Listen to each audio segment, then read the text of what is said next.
The livestock subsector is a critical socio-economic enabler in the Republic of Kenya. This industry supports about 10% of Kenya's annual GDP, and the Kenya Veterinary Board is the organization in charge of regulating surgeons as well as para-professionals in this industry. Dr. Mary Agutu is the Chief Executive Officer of Kenya Veterinary Board. First of all, help us understand, how would you qualify the state of the industry today? We are the regulators, and we are really trying very hard to bring sanity back. From the point of the structural adjustment programs, there was a lot of disorder, if I should say so. So at that time, there was the Veterinary Surgeons Act, Cap 366, that was regulating the profession. But with the structural adjustment program, the livestock sector and its regulation and even service delivery was thrown into private good. And therefore, it required that there is better regulation of the industry. At that time, the organization, World Organization for Animal Health, then came in and did an evaluation, service delivery evaluation, and it was found to be not good. So the Veterinary Surgeons and Veterinary Paraprofessionals Act was gazetted to regulate the service delivery by the veterinarians and the paraprofessionals. If you remember, at that time, it was only veterinary surgeons who were regulated, and the paraprofessionals were all working for the Director of Veterinary Services. So they were regulated through a structured framework, through the districts, and reporting back to the Director of Veterinary Services. So after that, everyone was left to his own tricks. Agrovets were opened all over, selling nails, wood, everything, and also offering veterinary services. So you can see it was in disarray. We are trying to put it back together, and that's where we find ourselves. How bad was the situation? It was very bad. It still is bad. We are trying to regulate and just get a hold of it, but we are not yet there. We are not happy with what there is. We are still trying to work on the structures and what we are doing. What would you say you are unhappy with? I'm unhappy with the distribution of veterinary services. Currently, the board is only in Nairobi. We are supposed to be all over the country, enforcing and ensuring that public health, which is a primary vision, the primary reason why we regulate, is well taken care of. So if you have officers working from Nairobi, it's not effective. You go out there, you do an inspection, a surveillance. When you leave, things go back to normal.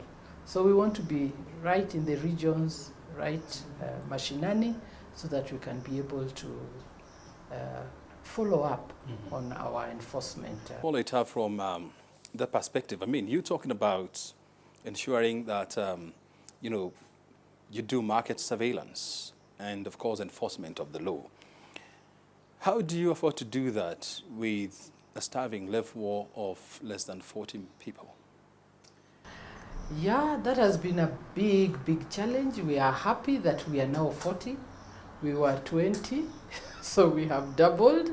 And our officers are very passionate about what they do. So we are trying to cover the country with all the challenges that there are. We are hoping that the county directors and their structures, through the sub-counties to the wards, will continue to inform us of what is going on. But critically, we are trying to encourage self-regulation, so that those who are doing the service on the ground are able to tell us that there's something amiss here, run, so we can run. But for the time being, that's not possible. We are not doing it as well as we would want, The next 3 years, we hope to bring on board more inspectors, around 14 more inspectors. In the next 3 years? In the next 3 years. We are first establishing or building up on our corporate services, which are also not very well established. And then we also pull up the inspectors. So self-regulation, we go out for market surveillance and inspection activities, social media pages, creating awareness.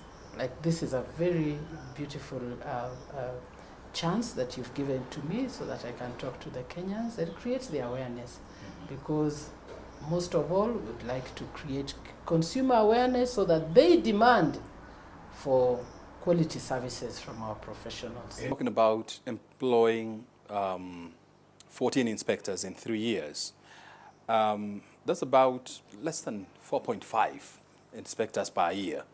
That's 12 months. Really, is that a number that you'd say is a good number, honestly? Our establishment has 70 technical staff. So last year we got 11. Let me say 14. Last year, 1 year, we got 14 professionals on board. We are hoping that we can get more. Depends on the exchequer that we are depending on and our own internal collections, so that we can be allowed to employ very many other staff. But we are hopeful. What would you qualify as optimum staffing levels for this agency, for it to undertake its mandates accordingly? Our optimum is 100. 100. We are now at 37%. We are hoping to move that to maybe 60 in the next 3 years. So I told you there is both technical staff, corporate staff who work together. So that we deploy IT. We deploy and leverage on ICT and see how that works. So with a staffing level of about 37%, how much work are they doing? 37% of the work? Not really. They are really pushing themselves beyond 37%. I'm sure you have heard of KVB around. Today, we have published a notice to all employers and animal health keepers or animal keepers, mostly the pet owners. They have become very passionate and are now more than ever asking us, please reach out to us. We are suffering having quacks or illegal practitioners who are hurting our animals. So they are so loud, and we have decided, okay, let's start from here. We are trying to inform them these are the only people who are allowed and who then can have any recourse. You can have any recourse on.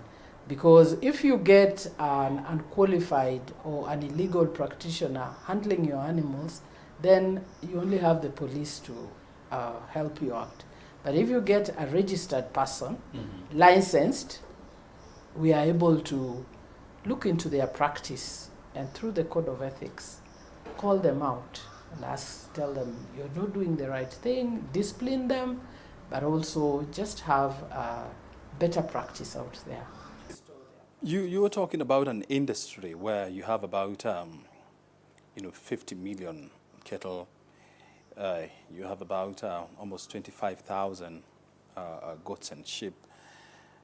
And when I go through your register, you have about 14,000 registered veterinary surgeons and paraprofessionals. Are they enough to attend to all these animals? I believe that those numbers are almost adequate, because in the 80s and early 70s, we even had fewer numbers. But the numbers have grown exponentially. Training in animal health has become so, what would I call it? It is all over. Everyone wants to train in animal health. So currently we are having approximately 1,500 graduates every year. 1,500? Yes, because we have just registered around 1,300 interns. So that means there are those who have just graduated, and they have to take an internship before they are registered. So if we increase that number by 1,500 every year, I think we'll get there sooner than Where are the other 200? The other 200 slip away because either they are afraid of paying or they are afraid of being regulated. So they slip away. What are they doing? They are doing illegal practice. The other 200 are doing illegal practice. So we are trying to get them. So we are getting to the universities, you know, of the University Amendments Act, which expected all regulatory boards to be out of the universities. So we try and catch them when they are graduated and ask them, please come and register for internship so that you're taken through the hands-on experience, honing the skills, and then they get registered. But we still lose them. You see, you get more get into the animal health training institutions.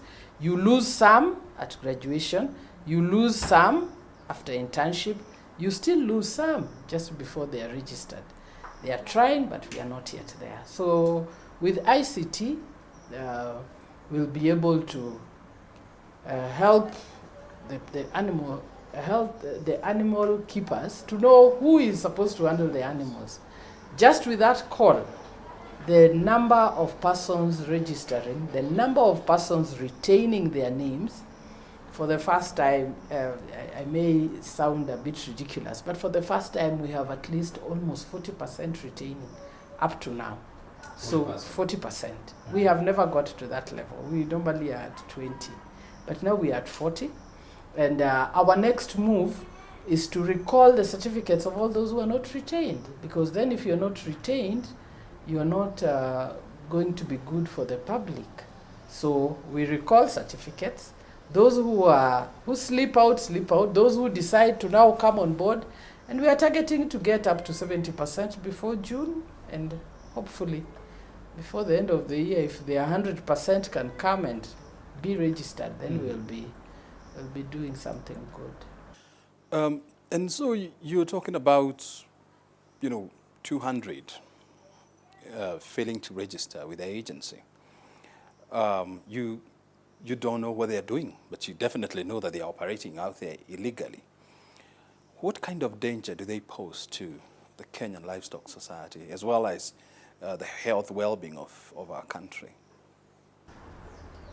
The danger is as bad as people losing their lives from consuming food that is not safe. The danger is people losing their pets from persons who are not qualified or persons who are not competent enough to handle the animals. We are losing quite a bit of the economy from that lack of getting all of them on board. How will that be stopped? We are currently operating on a synergistic approach, multi-agency, to try and have the Veterinary Medicines Directorate work together with the Veterinary Board, work together with the county directors of veterinary services, get educated clientele,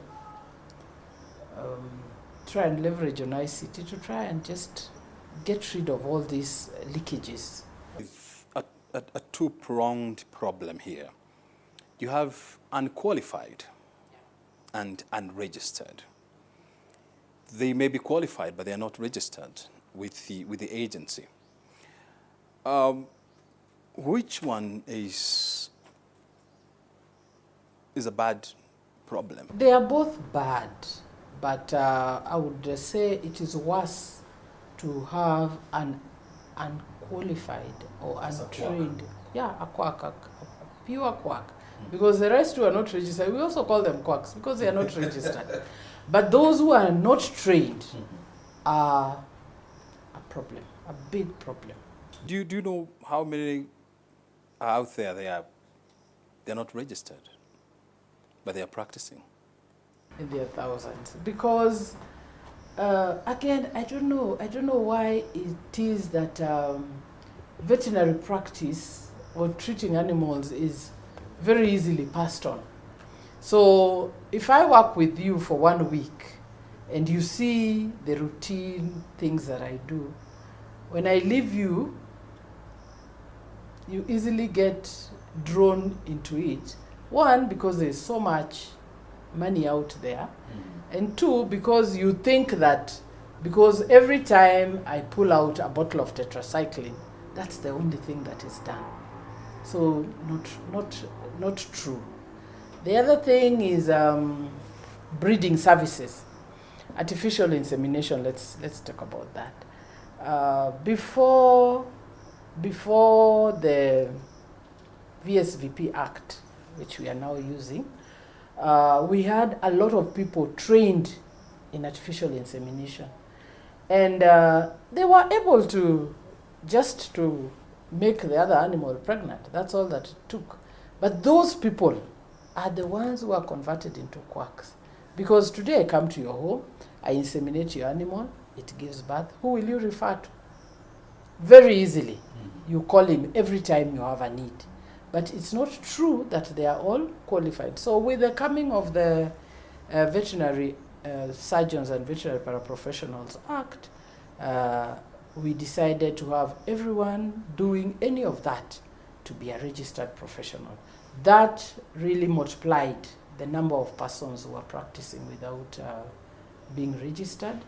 And then the making veterinary practice or offering of services in veterinary a private good also opened up the doors and opportunities to very many people who are not qualified. We are trying to get there. I hope that before my term ends, we'll be able to talk a different story.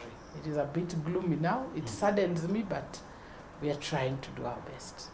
We're having a situation whereby more and more Kenyans are becoming pet lovers. And you see a lot of people nowadays, walking their dogs, and of course with their cats, and many other things, including snakes. Unfortunately, most of them, they live in apartments where the environment is not conducive for these pets. What is the board doing about this? The keeping of animals in apartments and such places may not be the problem, too much of the problem, because it is a problem because of the rampant disease spread and all that. But every county has bylaws on animal control and where animals could be and how you handle them. So those bylaws will restrict the places where people are keeping their pets.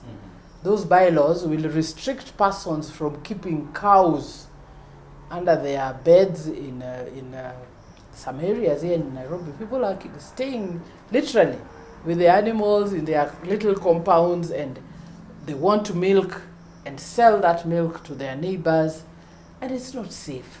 So there are bylaws. The counties are supposed to be taking charge of that. The county system, because service delivery is actually devolved. Veterinary service delivery is a devolved function. So for us, inspection and regulation is national, but we can just do so much. But I believe that it's a collaborative effort between the board and the county government, because let's face it, some of these county governments, they don't even have the services of veterinary surgeons, and so they are somehow incapable of rendering these kind of services. But you as a board, you are well capacitated. You have professionals on board. Is there a way that you are working together with counties to ensure that where there are cracks, they're sealed?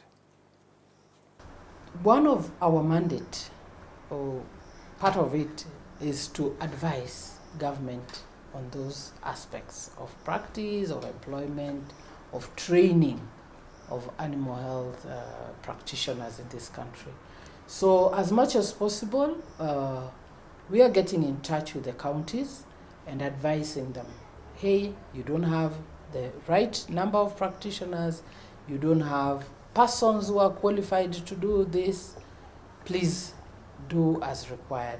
So one of our pillars in this era is to do mapping of the veterinarians that are in counties, and then we are going to be using a tool from the World Organization for Animal Health to measure how many livestock units or how many animal units require how many vets, so that we'll be able to give proper advisory. We are a little late in the year. The financial year ends in June, but we are hoping that before the end of that time, we'll have at least done proper mapping, and so that we can advise all counties. So yeah, it is part of what we're supposed to do. When you look at your 5-year strategic plan, you talk about increasing more awareness of the board, and you talk about training as many veterinary surgeons as well as paraprofessionals as possible. But you have a challenge of funding. You were telling me that the Exchequer funds about 75% of your operations. You fund 25% of your operations. Is this enough? It's definitely not enough for effective or optimum regulation. So it is a vicious cycle. The more you have, the more you are able to regulate. If you don't get the money, then your regulation it becomes suboptimal. So we are trying to get government to help us get to a level where we will be self-sustaining. And once we are self-sustaining, we will run on our own. So that, and that is a government call also to regulatory boards, that you need to get to that place where we win you off the exchequer and you run your show. We are also supposed to be regulating government. So if you are in government and you're depending on government to feed you, there's some compromise here and there, but we're trying. You're talking about opening up, you are targeting 7 or 5 regional offices? We were targeting 13 by the end of the 2020 what? 2023. Not 23. 23 we wanted to do 5, then we moved to another until we get to 13 by 2020. We had one regional office in Kakamega, and then we have an office allocated in Voi, and we have another space allocated in West Pokot, which we are supposed to be developing. There's no money. Today, there is no money. We don't know whether tomorrow we get the money or not. How much money do you need to develop these regional centers? There is a figure that this year we had asked that we are given another 80 million that we didn't get the supplementary budget, but we are hoping they'll consider us and give us something, because we don't even have vehicles to move around. So we are really in a bad place. We have all the goodwill, all the passion, but we are a little crippled. Help us understand this. Apart from the industry struggling with unregistered and unqualified professionals, you're also dealing with the issue of fake, I don't know whether to call them drugs or medicines or whatever you call them in this industry, which is also another problem that we are facing as a country. How are you addressing that? We have a sister organization called the Veterinary Medicines Directorate that is working with the regulation of medicines. So we have to hold each other, because it's the practitioners who will handle the medicines. So if one of us doesn't stand well, then we cannot be able to lift each other out of this murky ground that we find ourselves in. So that Veterinary Medicines Directorate was born by the fact that the human medicine side was not regulating the the animal medicines well. So we decided, advice from the World Organization for Animal Health, that it is better that animal health medication or medication used in animals be regulated by the industry itself or by persons who use the drugs, so that it works better. So that was only a few years ago, 2015, the Veterinary Medicines Directorate was born. So unfortunately, it is also struggling financially. struggling. Yeah, but the money is there. If you get to control the manufacture, distribution, importation of veterinary medicines, will be able to come up. Do we have an idea, like what percentage of the medicines out there in the markets are fake? I wouldn't give a conclusive answer on that. Actually, that's off my mandate. Bit. Not quite, indirectly. It's a bit on the other side. But fake, counterfeit is big. Business. As we come to the end of this interview, if there is one thing that you are to do to change and to transform the practice of veterinary surgeons and paraprofessionals in this industry, what would you do? My dream is that the veterinarians, the paraprofessionals, love their profession, and therefore self-regulate, because we look at the matatu industry self-regulating well. So why wouldn't professionals?